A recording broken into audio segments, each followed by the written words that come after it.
सब तो ठीक है बा, फिर कहा भाई लीकेज।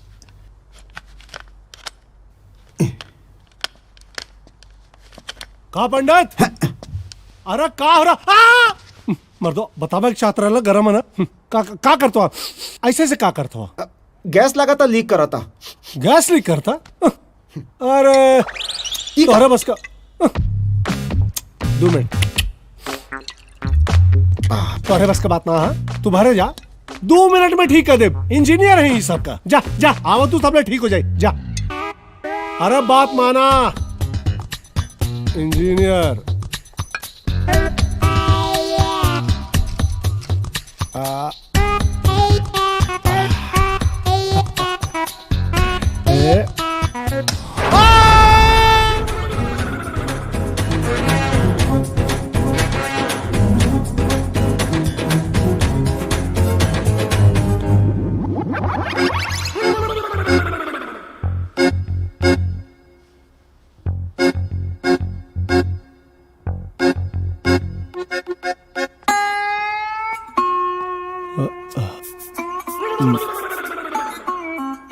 ही का भेल रे? गैस लीक है। पानी डाल ले है का? का साबुन के फेन डाल ले है? तब का कैले है?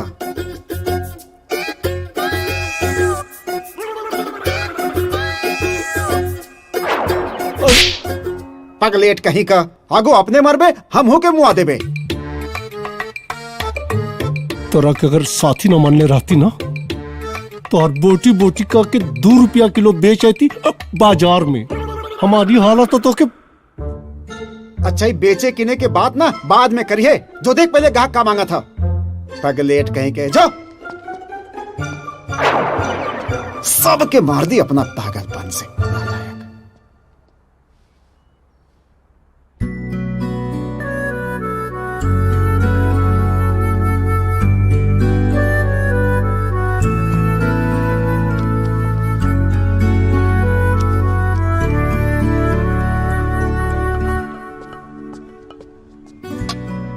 ठूंसला। अरे ई कहा? रसमलाई में मक्खी तैरा था। तब इतना छोट कटोरी में मच्छर ना तैरी, तका पानी वाला जहाज तैरी।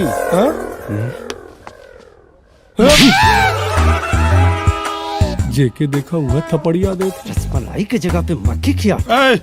पंडित जी यहाँ वा।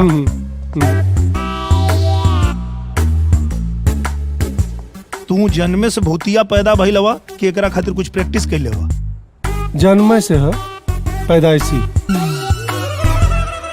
एक्सक्यूज मी,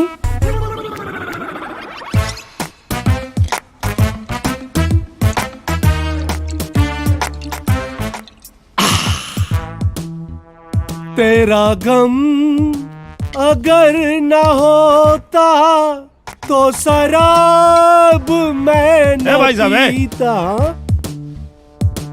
केकर गम तो के जो हमेशा पियत रहेला?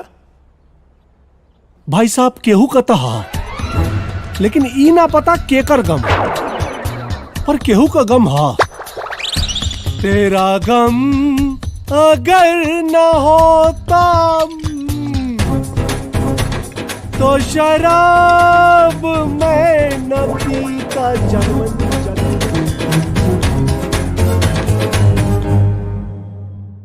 हाय रखा हुआ गुलाब जामुन का रख लें।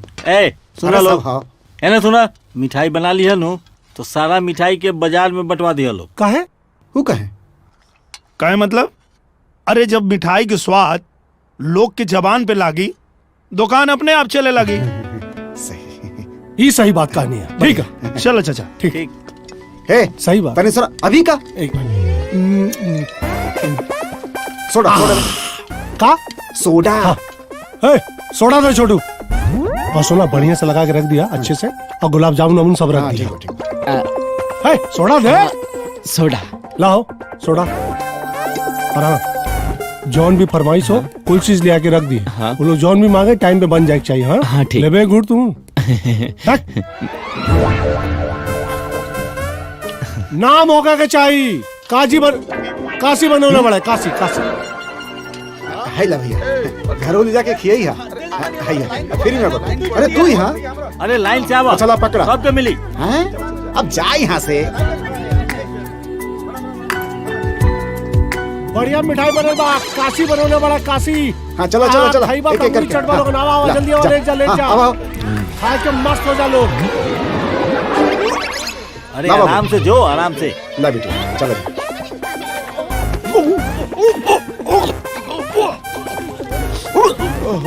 ए काशी, और ये 2 डिब्बा कहाँ पे चल ले हो? अरे ये डब्बा हमने दोनों खाते रहे। अच्छा। हम एक आप खा। हाँ, मस्त है, बढ़िया खा। मिठाई के बनेला खरे? अरे ई लोगन के लगा तो मिठाई बहुत पसंद आ गई बा। हमरे अलावा और के बनाई मिठाई?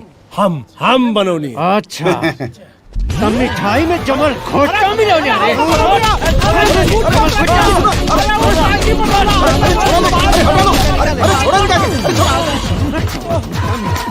अरे कहाँ मर दे? मिठाई में ठीक बाड़ा।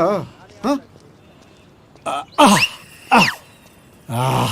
बचपन से लात खाए का आदत। हाँ? टेंशन मत लो। हाँ? अभी कहा? बाप रे। तू हो ना सुधर वाले की। हम लिगारे तारी दर्द कम हो जाई। तेरा गम अगर ना हो, मिठाई चल ले जाओ। जाओ पंडित, ना होता।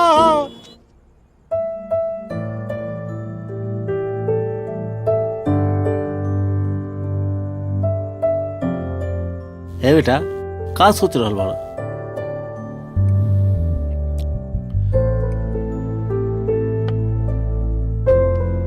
यह सोचा था नहीं, ये कारीगर लोग के भरोसे कारोबार ना चल पाई। बेटा, होटल और मिठाई के व्यापार के लिए मिठाई बनावे के कारीगरी खुद आवे के चाहिए। बात तो सही बा। ये काम सीखे कहाँ से? अरे इंटरनेट से बेटा। यहाँ तो इंटरनेट से घरे बैठल लोग शराब बनावे के विधि सीख रहल बा। तब हमनी के मिठाई ना बना ले जाई। बात तो सही बा। कलाकंद बनाने की विधि। Hello friends, welcome back to Kajal's kitchen. आज हम बना रहे हैं कलाकंद।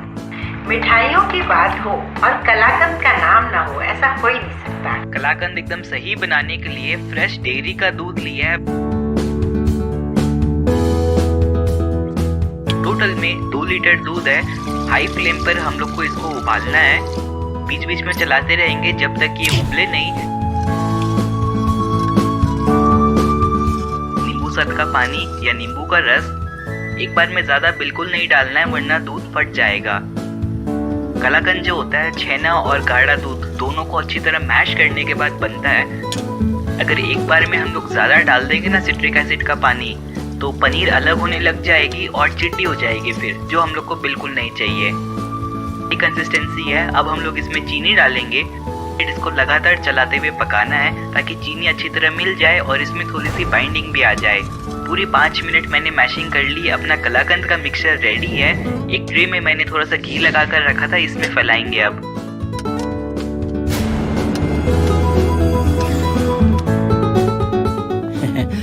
बढ़िया बेटा।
केकर मैसेज बा दीदी जे इतना गौर से देखा तारू?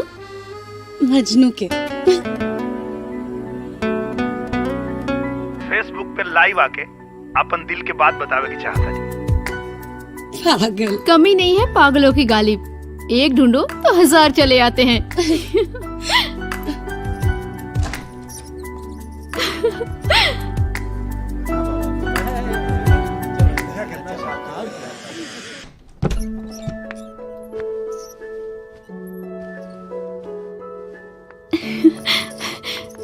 दीदिया, हाँ कबो कबो कोनो पागल भी ई दिल के अच्छा लग जाला। और ना तका दिल से बड़ा कमीना चीज कुछ ना होखेला। जबले दिल के कोनो आदमी अच्छा ना लगेला त दिल ओकरा के पागल समझेला, लेकिन जैसे ही दिल के उहे आदमी अच्छा लागे लागेला त दिल उ पागल के भी अच्छा समझे लागेला। वैसे कहाँ जाए के तैयारी होता? कहीं ना ई कपड़ा तनी टाइट हो गई रहे तो सोचनी तोरा के दे दी। उतरल चीज ना पहने के और ना केहू के पहनावे के, भले वो अपन छोट बहन कहे ना होके।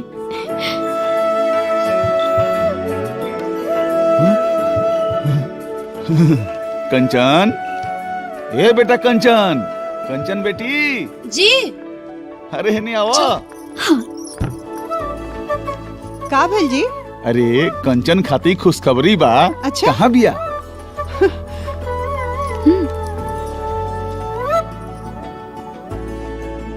जी पापा जी कहीं? अरे तहरा के ना, कंचन के बुलौनी है। उहे बोलतिया। अरे एकरा आवाज बदलला के चलते ना हमार दिमागे घूम जाता। दीदी तू डबिंग आर्टिस्ट बन जा, ढेर फायदा में रहबू। ना ना एकदम ना। हम मास्टर, हमार बेटी मास्टर। मतलब? अरे तोहार नौकरी लाग गई है आंगनबाड़ी में। देख कहाँ? बसंतपुर में बेटा। वाह दीदी। ए जी, बाकी उजा रहे के व्यवस्था? हाँ, बसंतपुर में हमारे को दोस्त रहेले मैनेजर मेहता। फोन लगाओ तनी उनका के। हाँ। हेलो। हेलो। हाँ मैनेजर साहब नमस्कार। अरे नमस्ते नमस्ते बाबू साहब, कहीं ना का हाल चाल बा? हमरा बेटी के नौकरी बसंतपुर में लाग गईल बा, अब कुछ रहे के व्यवस्था हो जाई। अरे एकदम हो जाई। रुआ बताई ना के घर जाई रुआ। हाँ हाँ 5 तारीख के ज्वाइनिंग बा। अरे तो निसंकोच भेज दी, नहीं में पूछेगा कौन बात बा। धन्यवाद। ए बेटा जाए के तैयारी कला, रहे के व्यवस्था हो गई। हाँ। ठीक है। बैठी चचा। विजय बेटा। हाँ चचा। वो शहर में जे तोहर मकान बानू, ओकर ऊपर वाला कमरा के हम चाहतानी भाड़ा पर लगा देवे के। अरे जब आप हाँ बोल देले बानी तो दे दी। हम आपके मना कैसे कर सकतानी? कोई दूसरा नहीं खे? हमारे को दोस्त बा नेसवन, उनकरे बिटिया हिया उहे रही। हाँ कौन बात? हाँ बेटा दे देता। दे दी। ठीक बा विजय, चलो तनी। लाखों में हजारों में एक तू ना। ए काजी, हाँ। एगो बात सुना। हाँ। ऊपर वाला जे कमरा बानू, हाँ। ओकर सफाई करवा दिया। हमारे एगो दोस्त के लड़की में रही। पगलेटा बाड़ी काजी, इतना सुंदर घर में लकड़ी रखाई। हाँ? हम लड़की कहनी है, लड़की, लकड़ी ना। बिना पिटैले तोरा चैन ना आवेला। सोना कुटैला के बाद ही गहना बनेला।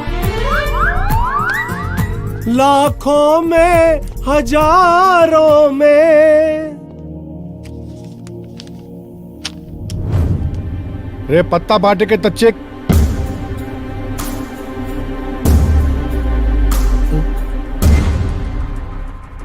भरला अपन पैसा। पिन दे जल्दी।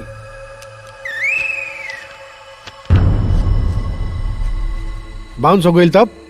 नून चाट के दारू पिए वाला के कैश भी बाउंस होला, मेहनत से कमाए वाला के चेक बाउंस ना होला। जितना है सब निकालना है। तब चंद्र बाबू अपन मोछदारी छिलवा लेवा कि छिलवावे के पड़ी? मने अब बढ़ के बेइज्जती नहीं के हो। जाए दी चचा, चला कोनो बात ना, चला।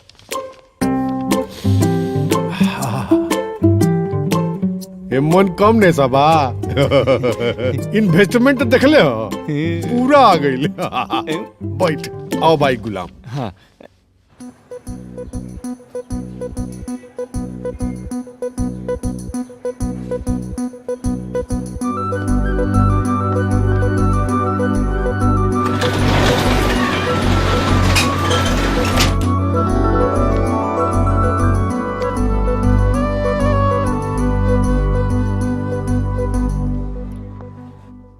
मजनू भी ना सीधा गिफ्ट भेज दिलस। देखल जाओ का है में।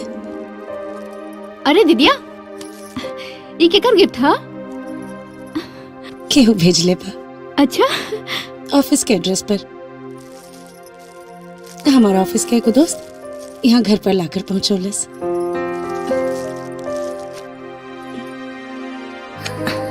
वाह, कितना सुंदर अंगूठी बा।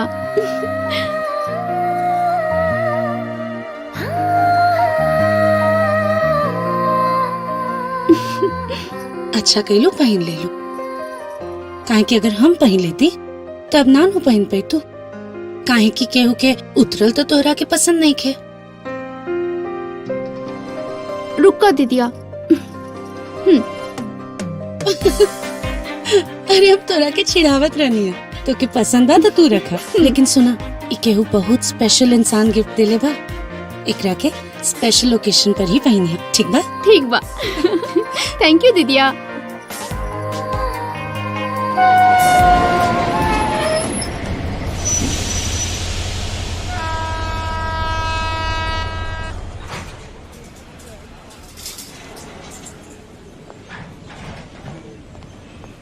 अरे बिटिया आ गेलू। चाचा प्रणाम। तनका देर हो गई, आओ जी, चल। आई। ट्रैफिक बड़ा लागल रहला,